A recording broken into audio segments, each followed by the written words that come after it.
پاسێکی خوێندکاران لە زاخۆ ئەمڕۆ وەرگەڕا و بەڵام خۆشبەختانە برینی هەموو خوێندکارەکان سووکە و برینی قورسیتیانی لە لایەکی تریشەوە ئێستا مۆز گران بووە لە بازاڕەکانە و لە عەلوە و لە فرۆشیارەکانی ناو بازاڕیش نزیکەی 1000 دینار چۆتە سەر نرخەکەی ئێمانە و چەناوەڵێکی دیکەم بۆ هێناوە سڵاوتان لێبێت. بەهۆی بارانی بەلێزمە و بارینی تەرزەیەکی زۆر پاسێکی گواستنەوەی خوێندکارانی زانکۆی زاخۆ لە گوندی تاژیکای سەر بەرناحی سەرسنگ وەرگەڕا و 14 خوێندکار بریندار بوون. دواتر وەزیری شاتە سەرخەت و وتی هەر پێویستیەکیان هەبێت بۆیان دەکەن.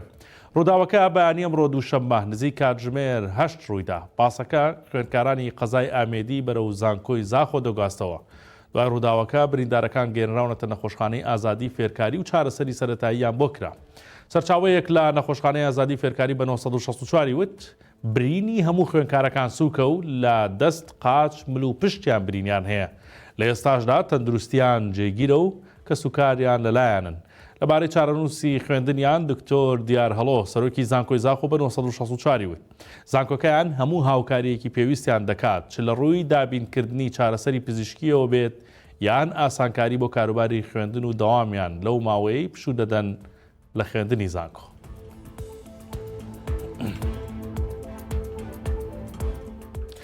دانیشتوانی گوندەکانی براری خەڵخاڵان لە سەر ڕێگای نێوان قەزای تەقتەق و ناحەیەی ئاغجەلەر گرت بوونەوە و داوای دروستکردنی پردێک لە ڕزی گوندی قەسرۆک دەکەن کە بەهۆی نەبوونیەوە لە وەرزی بارانباریندا ژیانیان دەکەوێتە مەترسیەوە. بە وتەی دانیشتوانی ناوچەکە لە کاتی هاتنی لافاودا ڕێگاکە بە تەواوی دادەخرێت و چەندین جار ئاو ئۆتۆمبیلی هاوڵاتیانی بردووە. یەکێک لە مەترسیدارترین ڕووداوەکانی ساڵی ڕابردوو ڕوویدا کاتێک پاسێکی خوێندکاران کەوتوتە ناو ئاوەکەوە و بە هەوڵی خەڵک منداڵەکان ڕزگارکران. وەکەوەی خۆپشاندەران بۆ 1964 قسەیان کردووە ئەوان داوا لە حکوومەت ناکەت چکە چەندین جار داوایان کردووە وەڵامیان نەدراوەتەوە. ئێستا داوا لە خێرخوازان دەکەن هیممەتێکیان بۆ بکەن و ئەو پردەیان بۆ دروست بکەن. ئەم ڕێگایە بە ڕێگایەکی گرنگ هەژمار دەکرێت و ڕێبوارێکی زۆری لەسرە چکە 3 پارێزگای هەولێر سلێمانی و کەرکووک پێکەوە دەبەستێتەوە. لای خۆیەوە هێمن بەهجەت بەڕێوەبەری ناحیە ئاغجەلەر سەبارەت بەم گرفتە بە 1964 وت کە نووسراوی فەربیان ئاڕاستەی ئاوادانکردنەوەی چەمچەماڵ کردووە و بڕیارە هەر کاتێک کەش و هەوا جێگیر بوو دەست بەکارکردن لەو پردەدا بکرێتەوە.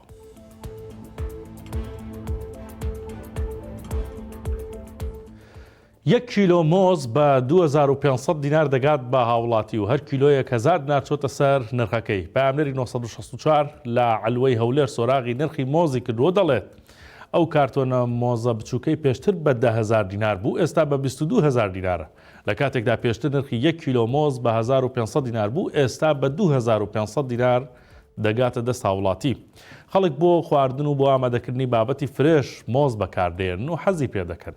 عەلی شێرزاد کاسبکارە لە عەلوەی هەولێر بە 1964 وت هەر بەقاڵێک مۆز بە نرخی جوملە لێرە بکرێت دەبێت 2000 دینار بدات بۆ هەر کیلۆیەک.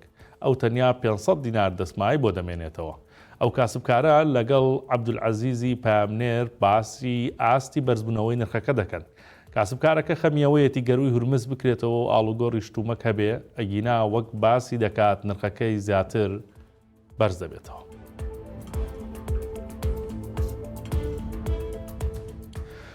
بۆی دۆخی کارگەڕی نەخۆشخانەکان لە ڕووی ئیشگری هیچ جیاوازیەکی تیادا نەکرێت دەبێت خشتەی نوێی کارکردن دابنرێ و پزیشکە پسپۆرەکان خۆیان لە ساڵەکانی چارەسەر ئامادەییان هەبێ بە بەردەوامی.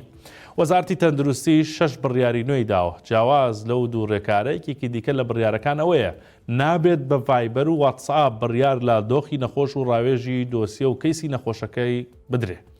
هەر ئەوە نا وێنە و ڤیدیۆ قەدەغەیە تا تایبەتمەندی نەخۆش بپارێزرێت. وەزارەتی تەندروستی حکوومەتی هەرێمی کوردستان ئەو بڕیارانەی بە گشتاندنێک بۆ بەرەوبەرایەتی گشتی تەندروستی هەولێر، سلێمانی، دهۆک، هەڵەبجە، گەرمیان، سۆران، ڕاپەڕین، زاخۆ و کۆیە ناردووە.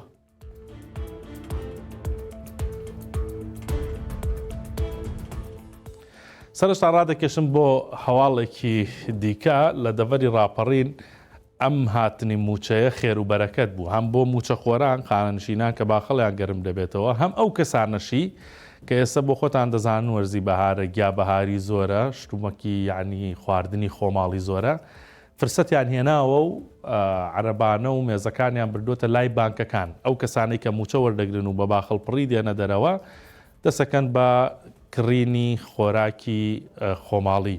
یەکێک لەو کاسبکارانە برنج و دۆشا و دۆی خۆماڵی داناوە، موچەخۆرانیش لێی دەکڕن. یەکێکی تر گیابەهاری کاردوو لەگەڵ کەنگری داناوە و دێنە دەرەوە و ئیتر ئەوەی کە پێداویستی بێ لە بەرهەمی خۆماڵی لە بەردەم بانکەکانە ئێستا هەیە.